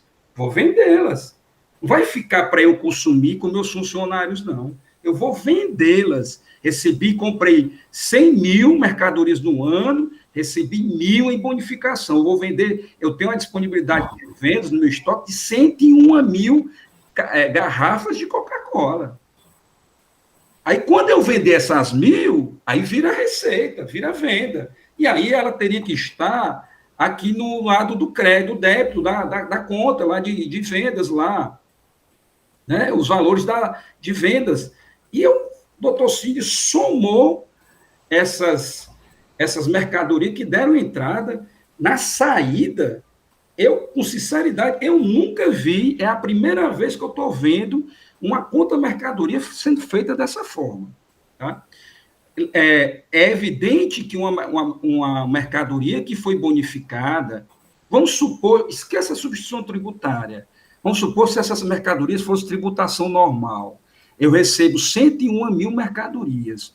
Essas 101 mil mercadorias eu não vou me creditar? Claro que eu vou me creditar. As 100 mil que eu comprei, as 1.000 mais em bonificação. Então, é custo. Não tem jeito. Mesmo mercadoria em bonificação, na entrada dela, ela é custo. E ela vai ser, esse custo, ela vai ser dado pelo valor de transferência lá essa mercadoria, ela vem com valor. Ela vem com valor, então ela é custo. Claro que não vou abater das vendas para fazer o cálculo do ICMS, por quê? Porque a substituição tributária já foi paga lá na indústria. Mas ela é um custo. Na hora que eu for vender, você vai dizer o seguinte, mas essa mercadoria foi de graça, como é que ela é custo para a empresa, no sentido de fazer uma apuração de receitas, porque ela está vindo de graça, a empresa não despendeu absolutamente nada, etc, etc. A partir do momento que eu colocar ela em estoque, ela passa a ser um custo administrativo. Tá? Então, ela tem um custo administrativo, ela vai estar em estoque. Até ela sair ali, eu tenho energia, eu tenho, sei lá, o ar-condicionado, eu tenho alguma coisa lá que eu tenho um custo administrativo para manter aquela mercadoria em estoque. Claro que ela não vai ser um custo para efeito de ICMS. Eu estou entendendo o raciocínio dele quando ele pega, ele diz assim, isso aqui não é custo, isso aqui é receita. Eu acho até que ele poderia fazer a seguinte coisa, não levar ela como custo, mas também não levar ela como receita. Porque ela só passa a ser receita a partir do momento que ela vender essas mercadorias que foram bonificadas. Então, pegando aqui o seu parecer, retirando aqui o valor das bonificações, como que ele botou como receita, mais bonificação, retirando, eu acho que deve ser feito da seguinte forma, se vai retirar as bonificações da entrada, tem que retirar também, não pode se colocar lá nas saídas como venda, porque ainda não foi vendida essas mercadorias, tá? E fazer esse custo de mercadoria vendidas. Mas não da forma como ele fez. Do jeito que está aqui, me parece, presidente, que a diferença A partir do momento que eu não levo nem na entrada e nem na saída, a diferença ela passaria a ser talvez a mesma, ou então, deixa eu ver aqui, eu tenho que fazer um cálculo rápido aqui, presidente, para saber quanto é que seria a diferença. A diferença aqui foi de 1.382.000 que está na autuação, né? Disse que o valor das receitas, das bonificações, foi de 2.401.000, né? Ora, se eu tenho 2.401.000 e eu tenho uma diferença de 1.286.000, eu tenho uma diferença ainda que reside. Então, veja bem, o que eu estou querendo dizer é que eu só aceitaria essa conta-mercadoria do Dr. Cid se ele não tivesse levado em consideração essas bonificações expedidas que ele soma lá com mais receita líquida, porque não é receita. Recebi mercadoria, só passa a ser receita quando eu vender. Então, se eu tirar, vou fazer um cálculo aqui muito rápido, 22 milhões e 3.142,89 menos 2.401.293,33, eu tenho 19.601.000 reais, tá certo? Vou botar aqui esse dado aqui como sendo das receitas líquidas de venda, eu tenho 19, vou anotar aqui, presidente, que eu vou fazer essa conta, essa mercadoria, da forma como eu acho que ela deveria ter sido feita. Vou calcular agora o custo da mercadoria vendida sem essas mercadorias. Vamos lá. Aí agora 23, que é o custo, né? Ele 23, 385, 475,97 menos 2.401.293,33, eu tenho 20.984. Pronto, deixa eu ver aqui. Então, qual é, para mim, o valor da diferença que cabe aí nessa autuação? Eu tirando as duas, né, não colocando nem ela como custo, nem como receita de venda. Porque se eu botar ela como receita de venda, eu tenho que colocar como custo. Que ela entrou na minha empresa, ela vai ter um custo, tá? Mesmo que sendo bonificação de graça. Então, para mim, essa diferença, presidente, ficaria em 1.382.000, que é o valor, se eu não me engano, que está na autuação. Quanto for o valor da autuação da base de cálculo? 1.382.000. Ou seja, o que o auditor fez aqui, presidente, foi não levar em consideração as bonificações, nem na entrada e nem na saída. Então, os valores que estão aqui de compra já estão deduzidos essas bonificações de entrada aqui. Aí, minto, presidente, minto, eu estava olhando aqui, não, minto. O valor de compras aqui é de 24 milhões, né? 301.204,29. Ele leva em consideração esses 2 milhões aqui. Então, veja, eu não acolho esse parecer do Dr. Cid, eu entendo que não pode ser considerada como receita, somar as receitas líquidas de venda, mercadorias que deram entrada no estabelecimento, que sequer foram objeto de vendas. E como é que se soma lá eu nunca vi essa conta mercadoria, presidente. Então, eu de antemão não acolho esse parecer, porque me parece que ele não está de todo correto, presidente, não está de todo correto. Eu teria que fazer aqui um cálculo, ou fazer uma conta mercadoria dos mesmos modos que eu fiz naquele dia, para dizer aos senhores o que é que eu entendo aqui que seria a diferença, tá? Da forma como está no parecer, fica difícil eu aceitar as colocações do Dr. Cid, presidente. Obrigado, Toleios. Se o senhor puder discriminar e até compartilhar aqui, até facilitar a compreensão. Eu vou fazer um cálculo aqui, presidente, e aí daqui a pouco eu trago para os senhores o que eu acho que deveria ser o objeto aqui da autuação. Obrigado, Toleios. Dando seguimento aqui à discussão, doutora Jusilei, depois doutor Henrique.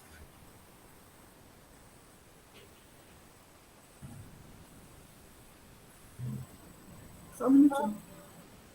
Doutora Jusileide. Só um minuto. Pronto, é que eu estava fazendo aqui as contas também, junto com o doutor Leilson. eu acredito que quando você faz assim, um levantamento, você recebe umas mercadorias de bonificação e você coloca no seu estoque, lá no demonstrativo contábil, ele vai entrar assim como receita. Ele só vai entrar no demonstrativo financeiro, é que ele vai entrar como receita, efetivamente como sendo caixa. Mas quando você recebe esses produtos de bonificação, que ele entra na sua... Você pode considerar que são receitas com relação ao demonstrativo contábil. Em relação à caixa, efetivamente caixa, é que você considera somente quando você vende. Então, essas considerações, doutor Leite, se eu poderia falar a respeito?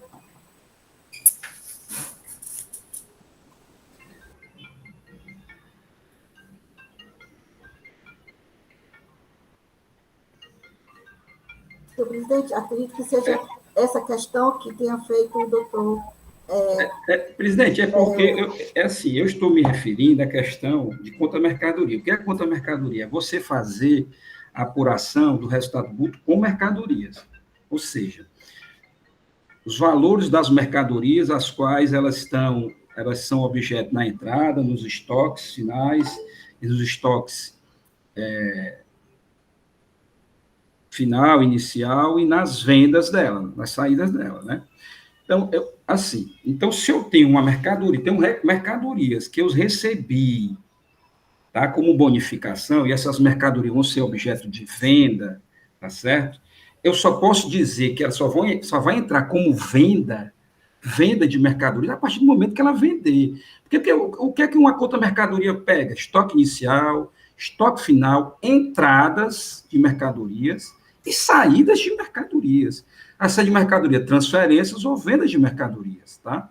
Então, veja bem, aqui não está se tratando da questão também do administrativo contábil, nem do administrativo financeiro, já falei que não poderia ser, porque não foi vendida ainda a mercadoria. Mas com mercadorias, o que é que nós temos? Nós temos mercadorias que adentraram no estabelecimento em bonificação.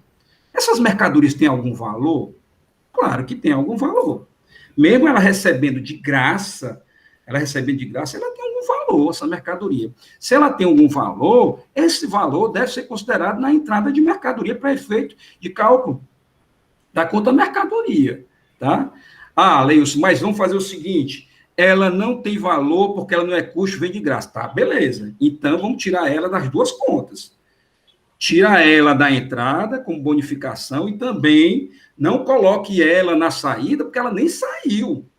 Estou falando de mercadoria, ela nem saiu, ela está dando entrada. Então, como é que eu vou tirar da entrada e vou colocar na saída? Eu já disse, ou coloca ela nas duas pontas, ou tira das duas pontas. Eu não consigo entender, é como se recebe mercadoria e bonificação, e não se leva em consideração na entrada, e já se leva em consideração na saída, se essa mercadoria ainda nem saiu.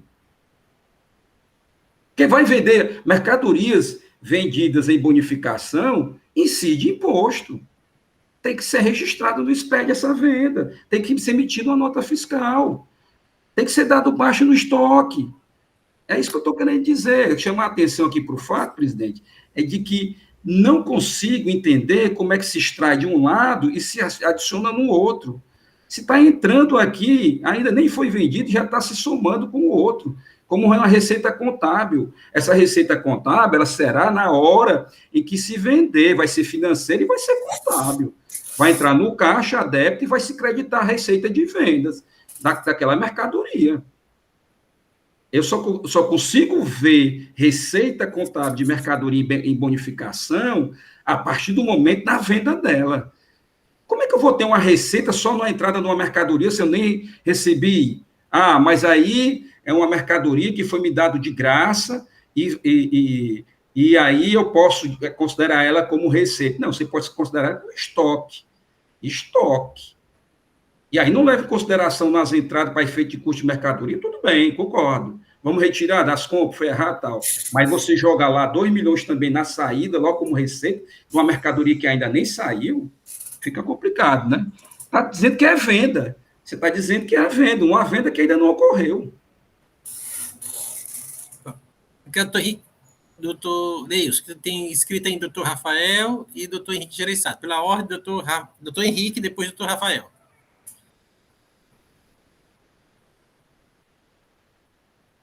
Presidente, só tentar aqui ajudar um pouquinho na compreensão, né? Ou talvez até aumentar aqui a nossa dúvida, né? A gente sabe que o nosso decano aqui é o doutor Leilson, na parte de contabilidade, né? Na semana passada nós tivemos uma aula espetacular dele aqui, que eu acho que até o fato de ser gravado serve aqui até como lição para a gente, para recapitular essas orientações que ele sempre nos dá aqui na parte de contabilidade. Agora, doutor Leilson, eu acho aqui, assim, eu queria pegar a sua opinião, inclusive, sobre isso, e se o senhor não ficar satisfeito ou não entender dessa forma, eu até peço aqui que a gente peça vistas em conjunto para a gente poder discutir o assunto, tá certo?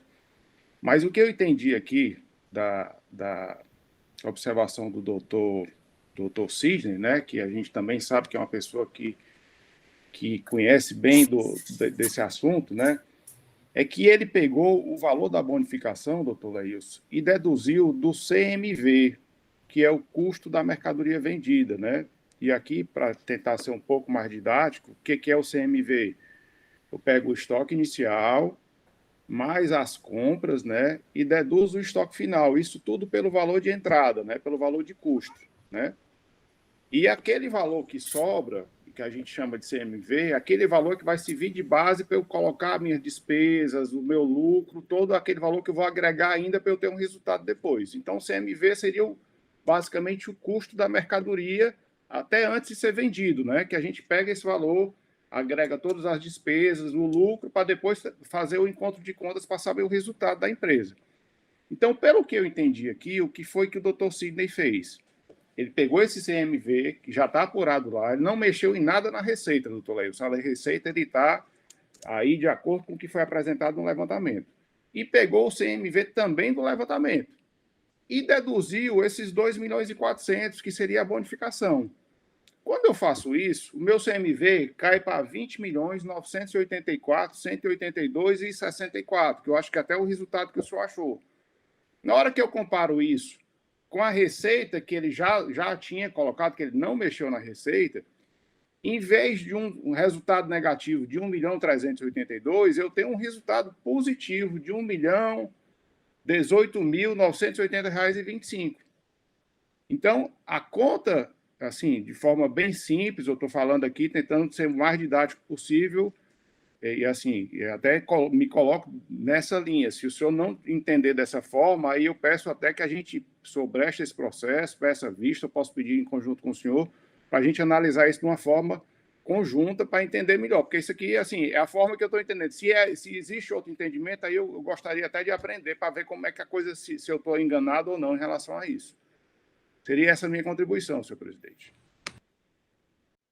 A minha ideia era conduzir para uma vistas também. Obrigado, Henrique. Doutor Rafael. Eu fiz um cálculo aqui, da forma como eu acho, presidente. A base de cálculo aí ficaria em torno de 70 e poucos mil reais de diferença para efeito de cobrança do imposto. E por que eu fiz esse cálculo? É como o doutor Henrique falou, eu fiz um cálculo aqui, calculando o CMV. O meu CMV, ele deu R$20.984.182,70. Do jeito que o doutor Henrique reduzir, não coloquei como custo, mercadoria perfeito. E também lá nas vendas, eu não acrescento absolutamente nada, como o doutor Sidney fez. Quando eu faço isso, aí quando se vai lá nas vendas, que não acrescentei absolutamente nada em relação a essas mercadorias bonificadas, o valor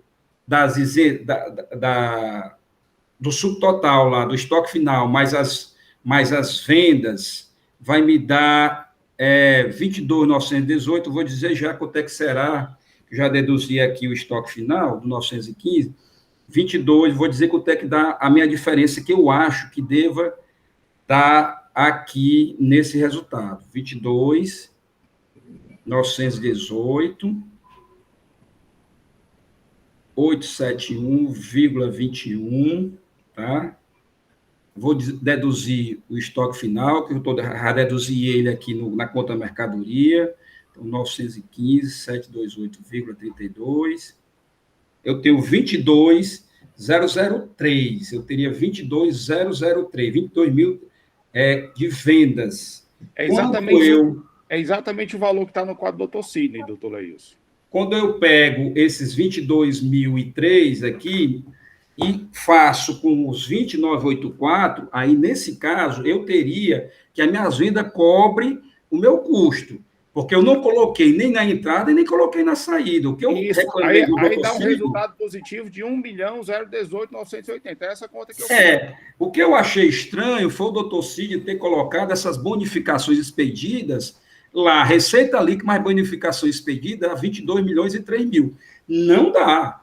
Receita líquida de venda, para mim, é 20 milhões. A receita líquida de venda, para mim, aqui, eu estou vendo que o doutor Cid usa uma metodologia diferente da que eu uso. É só a metodologia que está errada, viu, doutor Leilson? Mas o número é exatamente igual ao que o senhor achou.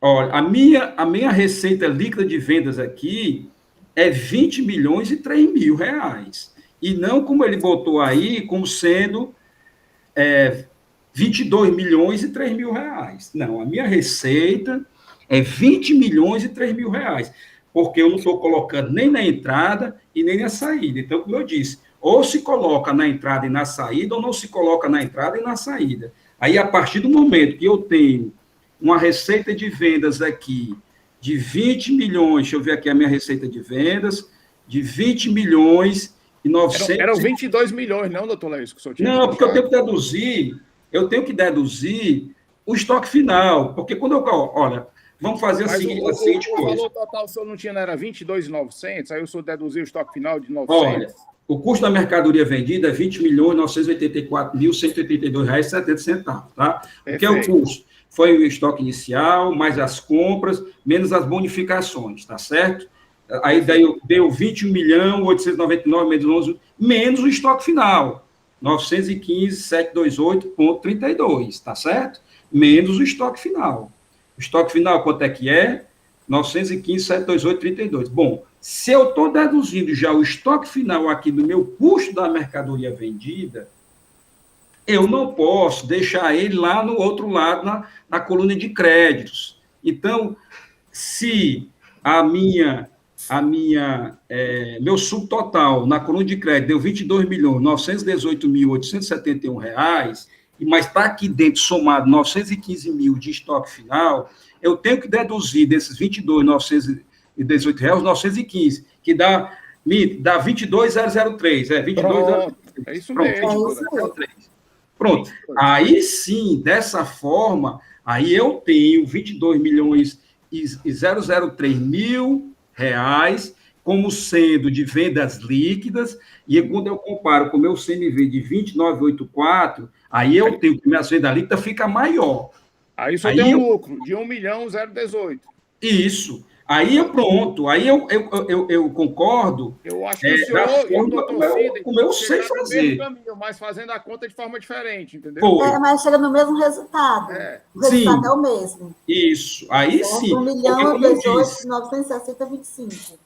Isso, porque como eu disse, ou você leva em consideração as duas, a bonificação, tanto na entrada como na saída, ou não leva em consideração as duas. Ou seja, na entrada você deduz elas e na saída você não acrescenta elas. Tá? Então, pronto, eu achei. Agora eu estou mais tranquilo em dizer que esse auto é improcedente, porque da forma como eu calculo o custo da mercadoria vendida, realmente eu cheguei a esse resultado aí do Dr. Sidney, mas eu entendo que a forma correta é essa, não ele colocar como receita líquida mais bonificações expedidas, dando a entender que essas mercadorias que eu recebi em bonificação já é receita quando eu ainda nem as vendi. Essa é a minha grande diferença conceitual com o doutor Sidney. Como é que eu recebo mercadoria em bonificação e considero ela como receita se eu ainda nem as vendi? Então, presidente, eu entendo que esse auto também é improcedente, porque da forma como eu fiz o cálculo aqui do custo da mercadoria vendida da forma como eu acho que deva ser a correta a fazer, aí a metodologia do Dr. Sidney, ele pode depois explicar a razão disso, mas eu acho também que essa autuação é improcedente nesse sentido. Obrigado, doutor Leilson. Doutor Juscelino queria falar, depois eu vou dar a palavra ao doutor Rafael. É só para falar que na contabilidade nós temos o princípio das partidas dobradas. Então, no momento em que ele dá a entrada e que ele dá a saída, o resultado sai o mesmo. Por isso que o seu resultado, doutor Leis, de outra metodologia que o senhor colocou, saiu o mesmo resultado do doutor Sidney, né? Porque ele usou o senhor usa o princípio das partidas dobradas. Se o senhor não vai colocar na entrada, você também não vai colocar na saída. E aí o resultado não vai influenciar, vai ser o mesmo. Tá certo? Só para esclarecimento. Obrigado, doutor. Doutor Rafael, o senhor gostaria de se manifestar? Eu declino da minha Não, doutor Rafael Barbosa. Desculpa. Perdão. É porque... Presidente, no mesmo sentido, acredito que também eu estava com esse sentimento da improcedência, porque, não obstante aí as reflexões do conselheiro Leilson com relação à metodologia, mas me incomodava bastante o fato disso ter entrado como custo, né? E ter elevado o custo, né? Já que se estava apurando aí na questão da metodologia justamente o tido prejuízo ou não no exercício, né? Então, eu estava com um sentimento aí de improcedência, mas nada como balizado sentimento aí, tanto do conselheiro Henrique, do conselheiro Leilson, reforçado aí pelo também conselheiro Sidney, né? A grande diferença do meu cálculo para o do Sidney foi o CMV. O CMV dele deu 23.385.000, quando o meu CMV dá R$20.984.182,70, né? E as minhas receitas líquidas de vendas também fica diferente do valor que ele apresenta aí. Mas o resultado foi o mesmo, né? Chegamos aí ao mesmo resultado, né? Então, todos estão aptos a votar o processo? Vou colocar em votação. Doutora Cileide, como vota? Sem áudio. Voto dando conhecimento ao recurso ordinário, dando provimento no recurso ordinário, no sentido de reformar a decisão condenatória de primeira instância, decidindo-se pela improcedência do auto de infração. Usando a metodologia apresentada pelo doutor Leilson, não é isso? Ou doutor Sidney? Doutor Leilson, né? Não faz... Bom, se ficar didaticamente o esclarecimento for melhor do doutor Leilson, a gente utiliza a do doutor Leilson. Tá certo. Gente, a metodologia, a doutora Jusileide, ela escolhe a melhor, né? Assim, no entendimento, é mesmo do doutor Henrique também, tá entendendo? O doutor Henrique também pensou como eu aqui no cálculo do CMV. O meu CMV está diferente do CMV do doutor Cid, tá entendendo? Ele levou em consideração, bom, mas aí a doutora Jusileide, na metodologia dela, ela utiliza a que ela acha que bem lhe aprouver. Então, vamos deixar... Me diz como foi feita a discussão e foi feita a comprovação. Vamos deixar do doutor Leis. Doutor Rafael, é conceitual, né? Esse aqui vai ser parâmetro para outro, doutor Leilson. Se deixar pode alterar. Deixar parâmetro. Eu acho assim, eu sigo assim uma linha ortodoxa. A linha ortodoxa que eu sigo aqui, tá entendendo? Doutor Rafael Souza. Eu voto com a relatora, senhor presidente. Doutora Leide. Com a relatora. Doutor Henrique. Acompanhe a relatora, senhor presidente. Doutor Leilson. A relatora, presidente. E doutor Wander. Eu acompanho a relatora, senhor presidente. Então, a segunda Câmara, por votação unânime, conhece o recurso da provimento e reforma de decisão de primeira instância nos termos de parecer da assessoria adotado pelo douta PGE. Esta decisão para o processo. Senhores, já percorremos toda a pauta do dia. Gostaria de agradecer a todos pela participação e estamos todos convocados para a sessão de amanhã. Amanhã teremos 5 processos também, os 2 primeiros. O primeiro de relatoria do doutor Leilson, que é do Simples Nacional, um do doutor Célio, né? Amanhã é o doutor Célio que vem, viu, doutor Henrique? Da SAMAB e Online, e mais um também da Disberi. Agradecer ao doutor Rafael pela atenção para com esta Câmara. Estou convocado para amanhã, esse mesmo horário, às 8h30. Obrigado, tenha um bom dia. Bom dia, até